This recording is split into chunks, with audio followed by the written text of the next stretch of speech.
마태복음 7장 성경 본문을 통해 복음은 열매이다 라는 제목으로 하나님의 말씀을 증거하겠습니다. 제가 어렸을 때 선생님이 젖은 빵을 먹어보지 않은 사람은 인생을 모른다 이런 말씀을 하셨어요. 왜 빵이 눈물에 젖었을까요? 그 빵을 구하기가 힘들었던 거죠.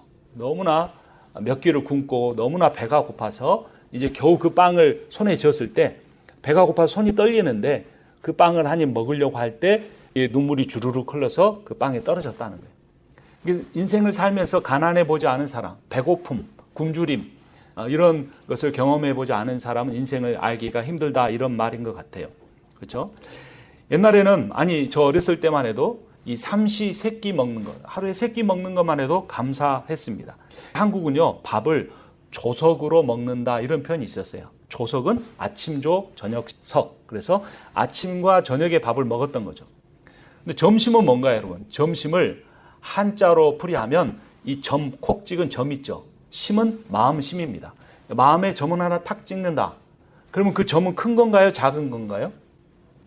작은 거죠. 그렇죠? 그러니까 이 점심이라는 거는 아주 간단하게 감자 몇 알, 옥수수 1개 정도를 먹었는데 그것도 부잣집에서나 먹었고 이 농사 지을 때, 모내기 할 때 이제 너무나 힘이 드니까 이 새참이라고 먹었던 것입니다. 그래서 가족들이 옛날에는 그 자녀들도 많았잖아요. 4명, 5명, 6명, 어떤 저희 부모님 같은 경우는 형제가 10명이었는데 할머니, 할아버지까지 10명이 모여서 이렇게 밥을 먹을 때 우리가 한 끼를 또 먹을 수 있구나 하면서 감사하는 마음이 있었습니다. 근데 요즘은 어떨까요? 여러분 이렇게 음식을 놓고 감격하면서 내가 오늘 또 한 끼를 먹을 수 있구나. 우리 가족들이 배부르게 다 먹을 수 있구나. 3끼를 다 먹을 수 있구나. 이런 생각을 하는 사람들은 그렇게 많지 않은 것 같습니다. 음식만이 아니에요. 저 어렸을 때 그 신체 검사라는 걸 했습니다. 얼마나 이 아이들이 깨끗하게 안 다니면 초등학생들은 신체 검사를 하는데 그때 이제 이 속옷만 입고 몸무게도 재고 이거 다 보는 거예요. 근데 겨울철에 내복이 이렇게 남자들은 회색을 입고 여자들은 빨간색을 입는데 이제 제 내복이 다 헤어지고 없어서 누나가 입던 빨간색 내복을 입었어요. 근데 그날따라 선생님이 신체 검사를 한다 그래서 그 옷을 벗으면서 얼마나 부끄러웠는지 모르겠어요. 근데 요즘에 그렇게 옷이 없어서 힘들어하는 사람은 없습니다. 헤어진 옷 입지 않습니다. 유행에 뒤떨어지지 않으려고 또 옷을 입습니다. 집도 물론 미국에 홈리스들이 있지만 한국 사람들 중에 홈리스들은 거의 없다고 봐야죠. 조금만 일하면 다 자기 집 갖고 살아갈 수 있습니다. 자동차도 가족의 한 대가 아니라 사람마다 한 대씩 가지고 있는 시대입니다. 그런데도 2끼 먹고 1끼 먹고 눈물 젖은 빵을 먹을 때보다 감사하는 마음, 행복해하는 마음들은 더 줄어들고 있어요. 그것이 상대적인 박탈감 때문입니다. 나는 충분히 먹지만 저 사람은 더 잘 먹는데, 나는 맛있는 거 먹지만 저 사람은 더 맛있는 거 먹는데, 나 좋은 집에 살지만 저 사람은 더 넓은 집에서, 더 비싼 집에서, 더 좋은 동네에서 사는데 라는 생각들 때문에 우리가 감사하지 못하면서 사는 겁니다. 그렇다면 하나님께서 인간을 처음 지으셨을 때 사람들은 어떤 집에서 살고 어떤 옷을 입고 살고 무엇을 먹으며 살았을까요? 특별히 먹었던 것에 대해서 한번 살펴보죠. 창세기 2장 16절 말씀 같이 읽겠습니다. 주 하나님이 사람에게 명하셨다. 동산에 있는 모든 나무의 열매는 내가 먹고 싶은 대로 먹어라. 뭘 먹었습니까? 모든 나무의 열매를 먹었어요. 육식이 고기를 먹는 것이 허용된 것은 노아 홍수 이후에이고 그 전에는 이 채식을 했던 거죠. 주로 과일들을 먹었을 걸로 생각을 합니다. 근데 여러분요, 성경은요, 이 열매 이야기로 시작해서 열매 이야기로 끝나요. 방금 읽은 것처럼 창세기에는 이 모든 나무의 열매도 있지만 선악을 알게 하는 나무 열매가 있고 생명나무가 있습니다. 그런데 마지막 요한계시록에 보면 또 무슨 나무가 나오는지 요한계시록 2장 7절 말씀 함께 읽겠습니다.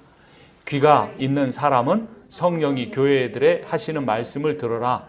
이기는 사람에게는 내가 하나님의 낙원에 있는 생명나무의 열매를 주어서 먹게 하겠다. 창세기에 있던 생명나무 이야기로 시작을 해서 마지막 책인 요한계시록에서 생명나무의 열매를 먹는 거예요. 그러니까 에덴 동산에서는 생명나무 열매를 먹었는데 선악을 알게 하는 나무 열매를 먹고 하나님께 불순종하고 반역해서 쫓겨난 뒤로는 그 생명나무를 먹지 못하도록 화영검을 두어서 들어오지 못하게 막아놨던 거예요. 그런데 결국에 우리가 예수 그리스도로 인하여 이루어지는 새하늘과 새 땅 낙원에서는 생명나무 열매를 다시 먹을 수 있게 되는 거예요. 그래서 성경을 읽을 때 열매라는 것이 얼마나 중요한지 알아야 돼요. 열매. 우리의 이 입을 통해 먹는 열매는 우리의 육신을 강건하게 하는데 오늘 설교의 제목은 복음의 열매인데 보이지 않는 열매가 또 있다는 거예요. 그래서 오늘 이 말씀을 통해 살펴보려고 합니다. 저희 어렸을 때 외삼촌 댁이 광주에서도 좀 변두리에 있었는데 그래서 그 동네가 싼 동네에서 밭이 넓었습니다. 딸기밭이 있었는데 그 딸기가 파랗다가 빨개지면 이렇게 하나씩 따서 먹는 재미가 있었어요. 그리고 제가 광주에서 살 때 이 옆집에 무화과 나무가 있었습니다. 근데 그 무화과 나무가 이 담 옆에 이렇게 심어져 있어서 무화과 나무 가지가 이렇게 저희 집 쪽으로 건너왔어요. 근데 그 건너온 자리가 그 옥상이라고 하는 그 계단을 타고 올라가면 화장실이 있는 그 위쪽에 옥상이 있었습니다. 근데 옥상에 딱 가서 보면 그 무화과 나무 열매를 딱 딸 수 있게 된 거예요. 물론 그 나무는 옆집의 소유인데 이 가지가 이쪽으로 왔기 때문에 그 집에서 딸 수 없는 부분인 거예요. 그래서 어렸을 때 그 무화과 나무가 이렇게 익어갈 때 이 하나 딱 따서 딱 열어서 먹어보면 얼마나 맛있었는지 모릅니다. 그래서 그 무화과 나무가 이게 막 생길 때부터 기대가 되는 거예요. 그것도 익어가면 그걸 볼 때마다 이렇게 침이 입에서 고여서 꿀꺽 삼키고 꿀꺽 삼키는. 어렸을 때 과자가 어디 있습니까? 명절 때나 친척들이 올 때 사오시는 게 그게 전부지. 그래서 맛있는 게 없죠.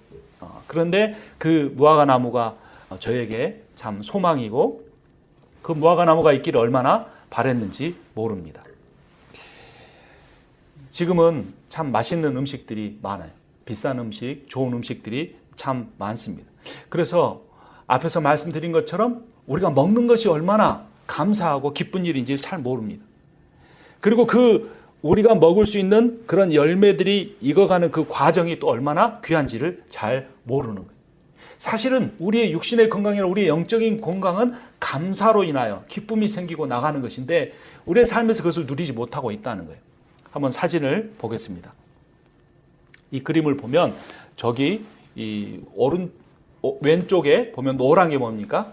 태양이죠. 선이죠. 거기서 햇빛이 쭉 옵니다. 그러면 이 땅 속에 저 꽃이 이 뿌리를 내리고 있는데 물을 쭉 빨아들여서 올라갑니다. 그 물과 나뭇잎에서 물과 햇빛이 만났을 때 광합성 작용을 하는 거죠. 근데 그때 또 필요한 게 하나가 있습니다. 이산화탄소입니다. CO2. CO2와 햇빛과 물이 만나면 그 케미컬 반응이 일어나서 거기서 유기물이 만들어진다. 그게 탄수화물입니다. 우리가 먹는 밥, 밀가루 그런 것들이 탄수화물로 이루어졌죠. 하나님이 창조 세계를 얼마나 신비하게 지으셨는지 우리가 알 수 있습니다. 그러니까 이 세상에 이 지구의 생명체가 살아가는데 필요한 것이 에너지인데 그 에너지가 우리를 움직이게 하잖아요. 밥을 안 먹으면 움직일 수가 없어요. 근데 그 에너지가 어디로부터 오는 겁니까? 지구 안에 있는 것이 아니라 지구 밖에 있는 태양으로부터 오는 거예요. 그 태양과의 거리가 조금만 더 가까워지면 우리는 다 에너지가 많아서 불타 죽고만 합니다. 태양이 조그만 지구로부터 멀어지면 추워서 다 얼어 죽고만 합니다. 근데 딱 적당한 위치에서 햇빛을 적당하게 쐬어줘서 우리가 탄수화물을 먹는 거예요. 농사를 잘 지어서가 아닙니다. 돈이 많아서가 아닙니다. 아무리 과학이 발달하고 돈이 있어도 하나님이 지구와 태양의 거리를 정확하게 유지해 주시지 않으면 우리는 먹고 살 수가 없는 거예요. 여러분 캘리포니아에 그 강풍 때문에 불이 났는데 그 불을 끄지 못하고 있지 않습니까? 미국은 과학기술이 첨단인 국가입니다. 그중에 캘리포니아는 가장 잘 사는 스테이트입니다. 그런데 그것을 우리가 해결을 못하는 거예요. 그런데 태양과의 거리가 조금만 더 좁혀진다면 우리는 그것을 감당할 수 있겠습니까? 그러니까 우리의 매일의 삶이 얼마나 기적인가를 알아야 돼요. 내가 오늘도 하루를 살아갈 수 있는 것이 하나님이 얼마나 나에게 은혜를 베풀어 주시는가를 우리가 말씀을 통해 깨닫게 되는 겁니다. 그 말씀을 마태복음 5장 45절에서 이렇게 말합니다. 같이 읽겠습니다. 아버지께서는 악한 사람에게나 선한 사람에게나 똑같이 해를 떠오르게 하시고 의로운 사람에게나 불의한 사람에게나 똑같이 비를 내려주신다. 어젯밤에 비가 왔는데 죄 지은 사람 집에는 비가 내리지 않았습니까? 비가 똑같이 내렸어요. 우리는 다 똑같이 햇빛을 받으며 살 수 있는 거예요. 지구 안에 있는 것이 아니라 지구 밖에 있는 햇빛이 우리에게 옴으로써 열매가 자라서 우리의 몸이 살아가는 것처럼 우리의 삶도 마찬가지입니다. 복음은 열매다라는 제목으로 설교하는데 우리 스스로는 열매를 맺을 수가 없어요. 우리가 늘 실패하는 이유, 우리가 늘 하나님의 뜻을 이루지 못하는 이유는 뭐냐면 내 힘으로 해보려고 하는 거예요. 지구 밖에 있는 햇빛이 지구를 살리는 것처럼 우리가 복음의 열매를 맺게 하는 성령의 9가지 열매를 맺는 비결은 오직 하나님의 은혜뿐이에요. 하나님의 사랑뿐이에요. 그 사실을 알아야 하는 겁니다. 구체적으로 그러면 그 열매를, 복음의 열매를 우리의 삶에서 어떻게 해야 맺을 수 있을까? 첫 번째, 요한복음 15장 1절 같이 읽습니다. 나는 참 포도나무요 내 아버지는 농부이시다. 포도나무가 예수 그리스도, 우리는 가지입니다. 그럼 그 가지가 어떻게 돼야 됩니까? 나무에 붙어 있어야 돼요. 내가 예수 그리스도와 함께 살아가고 있는지 살펴봐야 합니다. 제가 오늘 집에서 나오면서 교회 키를 안 가지고 왔어요. 앞에서 예배를 드리는 팀이 있어서 그렇기도 하고 하여튼 깜빡 잊고 안 가져왔어요. 그래서 밖에 기다리다가 이렇게 들어왔는데 열쇠 하나만 없어도 문을 열고 들어올 수가 없는 거예요. 그런데 그 작은 열쇠 하나가 중요한 것은 오늘 아침에 깨달았지만 내가 매일 아침 출근하면서 아침에 눈을 뜨면서 오늘 예배를 드리면서 내가 예수 그리스도와 함께 있는가는 잘 살피지 않을 때가 참 많아요. 내 힘으로 하려고 하고 내 지혜대로 하려고 하고 내 계획대로 하려고 하는 생각들이 참 많아요. 예수 그리스도와 함께 있는지 늘 점검해야 합니다. 근데 거기서 또 한 가지 점검해야 될 일이 있습니다. 요한복음 15장 4절 말씀 같이 읽습니다. 내 안에 머물러 있어라. 그리하면 나도 너희 안에 머물러 있겠다. 가지가 포도나무에 붙어 있지 아니하면 스스로 열매를 맺을 수 없는 것과 같이 너희도 내 안에 머물러 있지 아니하면 열매를 맺을 수 없다. 붙어 있다는 말하고 머물러 있다는 말은 다른 거예요. 머물러 있다는 말은 헬라어로 메노인데 stay in, live together 라는 말입니다. 같이 살아간다는 의미예요. 가지가 나무와 붙어서 있으면 영양분과 물을 받는 거예요. 또 가지가 나무에게 접붙여 있어져야 되는데 그것을 성경에서 너희가 내 안에 거하면이라고 말하고 있는 겁니다. 우리가 머물러 있어야 되는데 우리가 쉽게 이렇게 나무로부터 떨어지는 가지가 되기 쉬워요. 제대로 붙어 있는지 점검하는 방법이 있습니다. 로마서 11장 17절 말씀 같이 읽겠습니다. 그런데 참 올리브 나무 가지들 가운데서 얼마를 잘라내시고서 그 자리에다 돌 올리브 나무인 그대를 접붙여 주셨기 때문에 그대가 참 올리브 나무의 뿌리에서 올라오는 양분을 함께 된 것이라면, 참 올리브 나무는 뭘 의미하냐면 이스라엘을 의미합니다. 돌 올리브 나무는 이방인을 의미합니다. 원래 하나님께 붙어있던 가지는 이스라엘 백성이었어요. 그런데 우리 이방인들은 돌 올리브 나무였는데도 불구하고 참 올리브 나무에게 접붙여져서 그로 인해서 양분을 함께 된다라는 겁니다. 저는 전공이 경영학이어서 생물학을 잘 몰라서 인터넷을 좀 살펴봤어요. 근데 이 접붙임이라는 게 참 신기합니다. 그래서 예를 들면 사과나무에 배나무 가지를 붙이면 그 배나무 가지에서 사과가 열릴 수 있게 되는, 또는 배와 사과가 이게 믹스된 새로운 과일이 나올 수도 있다라는 겁니다. 그런데 이 접붙임의 과정이 뭐라고 표현하냐면 상처 치유 과정이라는 거예요. 그러니까 나무가 자기 가지가 잘라지면 그 상처를 극복하기 위해서 진물을 내고 수액을 내고 영양분을 더 주는데 그 갈라진 틈 사이에다가 다른 가지를 끼우면 원래 있던 나무가 상처를 치유하기 위해서 그곳에 집중적으로 수액과 영양분을 보내준다는 겁니다. 그래서 새로 접붙여진 가지에도 물관이 생기고 체관이 생겨서 나무로부터 나오는 영양분을 받아서 열매를 맺을 수 있다는 겁니다. 근데 더 놀라운 것은 접붙여진 가지가 원래 있던 가지보다 생산성도 더 높고 더 건강한 품종을 만들어낼 수 있다는 것입니다. 예수 그리스도는 창에 찔리셔서 피를 흘리시고 손과 발에 못이 박히셔서 그 보혈로 우리를 구원해 주셨습니다. 원래 하나님의 백성이 아닌 이방인으로 살아가던, 우상을 섬기고 살아가던 우리를 예수 그리스도의 몸의 한 부분으로 받아주셨습니다. 더 놀라운 은혜는 그런 이방인들인 우리에게 하나님의 더 큰 은혜와 사랑을 우리에게 부어주신다는 겁니다. 그런데 성경에는 이런 접붙임의 원리만 있는 게 아닙니다. 열매를 더 잘 맺기 위해서 가지치기의 원리가 있습니다. 요한복음 15장 2절 말씀 우리 함께 읽겠습니다. 내게 붙어 있으면서도 열매를 맺지 못하는 가지는 아버지께서 다 잘라버리시고 열매를 맺는 가지는 더 많은 열매를 맺게 하시려고 손질하신다. 농부가 노력해서 이 열매 맺지 못하는 가지를 갖다 붙였어요. 정성을 다해서 싸매고 동양분을 주었습니다. 그런데 열매를 맺지 못합니다. 그럼 어떻게 하신다고요? 잘라내 버리신다는 겁니다. 마태복음에 보면 열매 맺지 못하는 모든 나무들을 모아다가 한꺼번에 불에 살라 버린다라고 말합니다. 이것은 하나님의 심판을 의미합니다. 그런데 이것을 완전한 심판으로 말하기 전에 우리의 삶의 일부분으로 생각할 수도 있습니다. 그래서 내 몸 안에, 내 성품 안에 하나님께 순종하지 못하는 부분, 아직 버리지 못하는 욕심, 아직 끊지 못하는 죄의 습관들을 하나님께서 제거해 가시는 것을 가지치기라고 말씀해 주시기도 하는 겁니다. 마태복음 16장 24절 말씀 함께 읽습니다. 그때 예수께서는 제자들에게 말씀하셨다. 누구든지 나를 따라오려거든 자기를 부인하고 제 십자가를 지고 나를 따라오너라. 자기를 부인해야 합니다. 자신의 십자가를 져야 합니다. 예수 따르는 것은 쉽지 않습니다. 내 습관대로, 세상에서 먹고 사는 일에만, 내 생각대로만, 세상 사람들처럼만 그렇게 살아가서는 우리가 열매를 맺을 수가 없습니다. 날마다 내 생각이 하나님 생각과 무엇이 다른지를 분별하고 그것을 부인하는 삶을 살아가야 하는 것입니다. 농사도 마찬가지입니다. 여러분, 쌀 한 톨이 우리의 밥상에 오를 때까지 농부의 손이 88번 간다고 합니다. 그래서 쌀 밑자를 풀어보면 88이라는 숫자가 나온다고 합니다.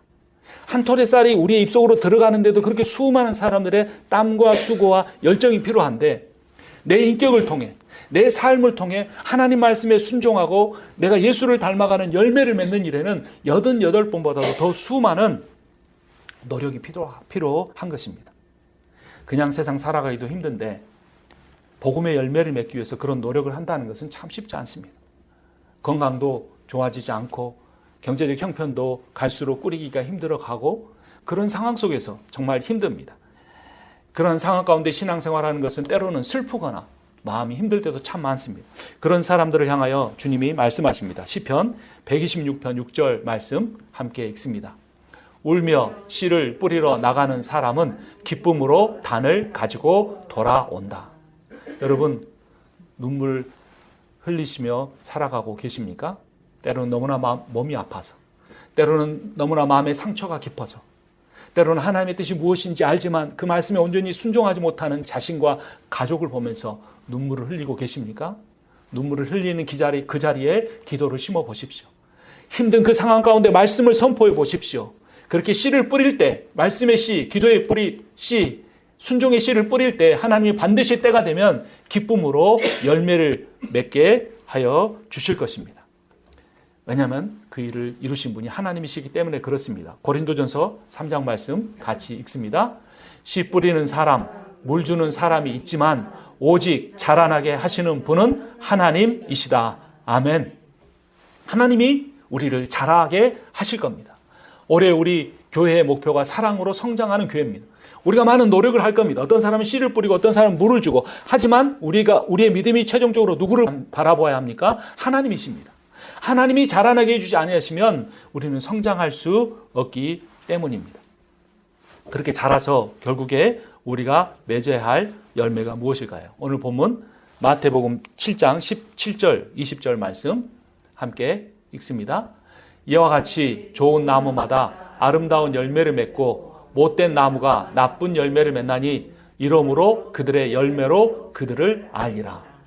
제가 어렸을 때 옥상에 올라가서 늘 따먹었던 나무는 저를 한 번도 실망시키지 않고 무화과 나무 열매를 맺어줬어요. 우리를 이 땅에 심으신 하나님께서도 우리에게 열매를 맺기 원하십니다. 하나님 우리를 향하여 그 열매를 기대하고 계십니다. 좋은 나무, 아름다운 열매를 맺기 원하시는 거예요.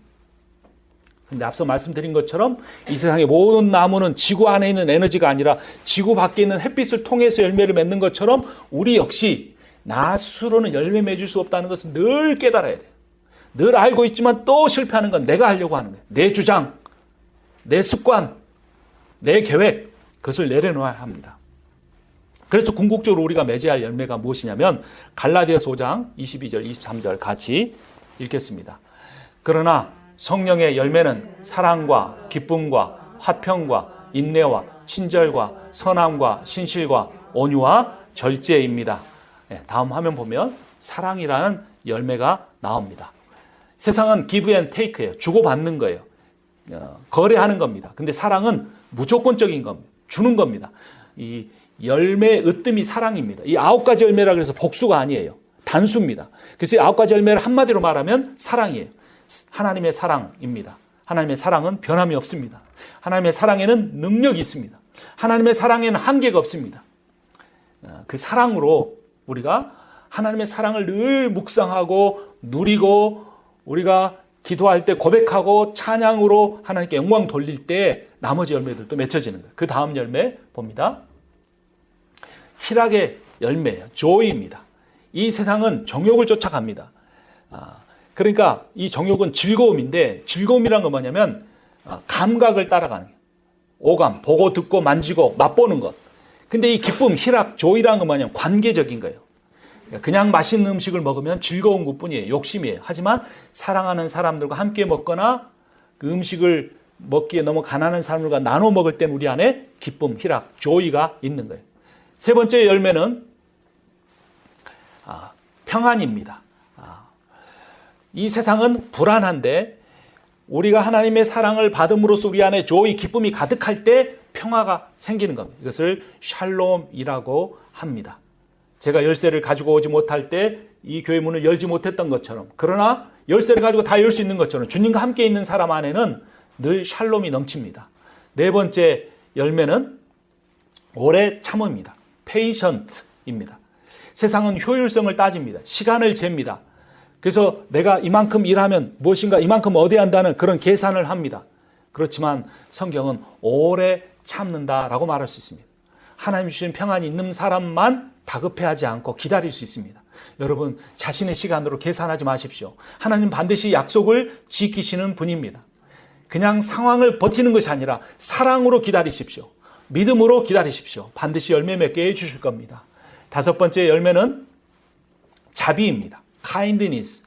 세상은 개인주의를 말합니다. 특히 미국이 이 individualism, 개인주의에 사로잡혀 있습니다. 우리의 자녀들만 해도 공동체를 잘 생각하지 않습니다. 이 자비는 히브리어로 헤세드인데 충성스러운 사랑입니다. 하나님의 자비는 여러분을 향하여 한결같습니다. 변하지 않습니다. 그래서 구약 성서 기자들은 여호와는 인자하심이, 자비하심이 영원하시다라고 찬양했습니다. 여섯 번째 열매는 양선입니다.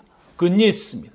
세상은 자기를 개발하라고 합니다. 그런데 저 그림에 보면 어떤 모습이 있습니까? 정상에 오르기 위해서 다른 사람을 밀치고 가는 것이 아니라 먼저 올라간 사람이 다음 사람을 향하여 손을 내미는 것, 이것이 양선입니다. 이 양선은 자비가 성품적인 거라면 구체적으로 선을 행하는 것을 의미합니다. 일곱 번째 열매는 충성입니다. faithfulness. 세상은 계속해서 변합니다. 근데 우리는 지속적으로 해야 됩니다. 내가 여러 번 선행을 하고 봉사를 하고 섬겼는데 변하지 않는다. 나 바꿔야겠다 생각하는 것이 아닙니다. faithfulness. 계속적으로 지속적으로 하나님 주신 명령에 순종하는 것이고 그 명령의 핵심에는 사랑이 있습니다. 절대 사랑하기를 포기하지 마십시오. 여러분을 향하여 하나님이 지속적인 사랑을 베푸시는 것처럼 우리 역시 주변 사람들을 향하여 충성스러운 사랑을 베풀어야 합니다. 여덟 번째 열매는 온유입니다. gentleness입니다. 세상은 공격적입니다. 요즘 SNS를 보면 참 믿음이 좋다고 하는 크리스천 리더들이 얼마나 공격적인 자신들의 모습을 드러내는지 모릅니다. 생각이 다르다는 이유로 관계를 끊겠다고 말을 합니다. 그러나 예수님은 나는 마음이 온유하고 겸손하다고 말씀하셨습니다. 여러분, 저 새에게 모이를 주는데 왜 새가 거기 와서 먹을까요? 젠틀리스를 갖고 있기 때문에 그런 것입니다. 야생마는 힘이 있지만 그 힘이 절제되지 않는데 온유란 힘없는 것이 아닙니다. 내 안에 힘이 있어요. 능력이 있어요. 근데 그것을 내 뜻대로 쓰지 않고 나의 주인이신 하나님의 뜻대로 그 힘을 갖고 사용하는 것을 온유라고 말합니다. 마지막 9번째 열매는 절제입니다. 셀프 컨트롤입니다. 이 세상은 중독되어 있습니다. 무엇이든지 과하게 하는 것이 문제예요. 약물도, 미디어도, SNS도, 인터넷도, 돈도 마찬가지입니다. 다 좋은 것인데 과하게 하는 것이에요. 사진에 보면 좋지 않은 음식과 좋은 음식을 무엇을 먹을까 고민하는 사람의 모습이 있습니다. 우리의 삶에 늘 선택을 해야 되는데 그 선택에 있어서 절제가 필요합니다. 절제의 완성은 십자가에서 이루어졌습니다. 십자가를 지시기 전에 예수님이 그렇게 기도하셨습니다. 할 수만 있거든 이 잔이 내게서 지나가게 해 주옵소서. 십자가를 지지 않고 하나님 백성을 구원할 길을 예수님은 새벽까지 기도하셨습니다. 그러나 하나님께서 십자가에 죽으라 말씀하실 때 자신의 뜻을 내려놓고 셀프 컨트롤하고 예수 그리스도는 십자가를 지러 가셨습니다. 9가지 열매를 살펴보았는데 이 9가지 열매는 한 가지로 말하면 앞서 말씀드린 것처럼 사랑입니다. 사랑이 있을 때 희락이 있습니다. 사랑이 있을 때 화평이 있고, 사랑이 있을 때 온유하게 되고, 사랑이 있을 때 오래 참을 수 있고, 사랑이 있을 때 충성할 수 있는 겁니다. 사랑의 열매를 맺어야 합니다. 근데 사랑이 없으면 다른 모든 것을 다 해도 소용이 없는데, 다른 모든 것을 다 하면서 사랑이 없는 사람의 모습이 어떻게 나타나냐면 오늘 본문 7장 5절에 나타납니다. 함께 읽습니다.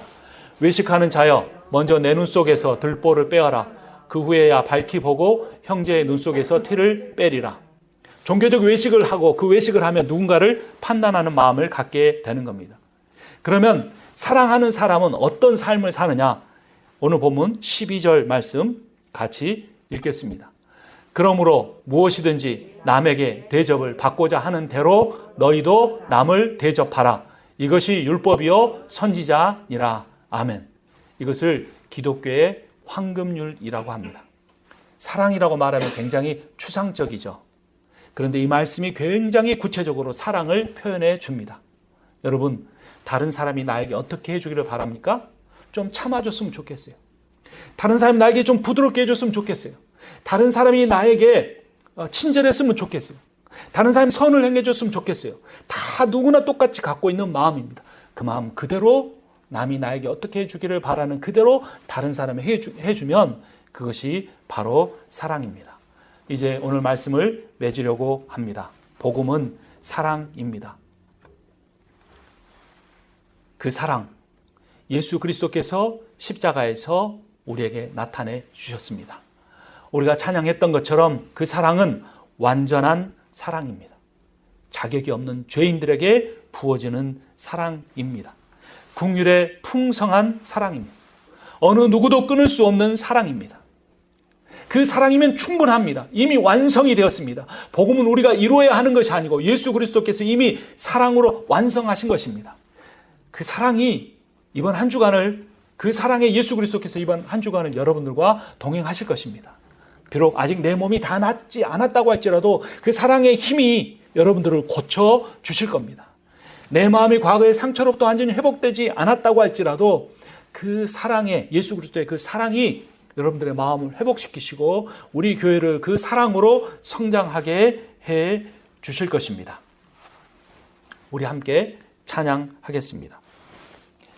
이 세상 밖으로부터 온 그 빛이 열매를 맺게 하고 그 열매를 맺고 우리가 먹고 살아온 것처럼 우리 밖으로부터 온 예수 그리스도를 통하여 보여준 하나님의 사랑으로 우리가 이 복음의 열매를 맺게 될 것입니다. 그렇게 하실 하나님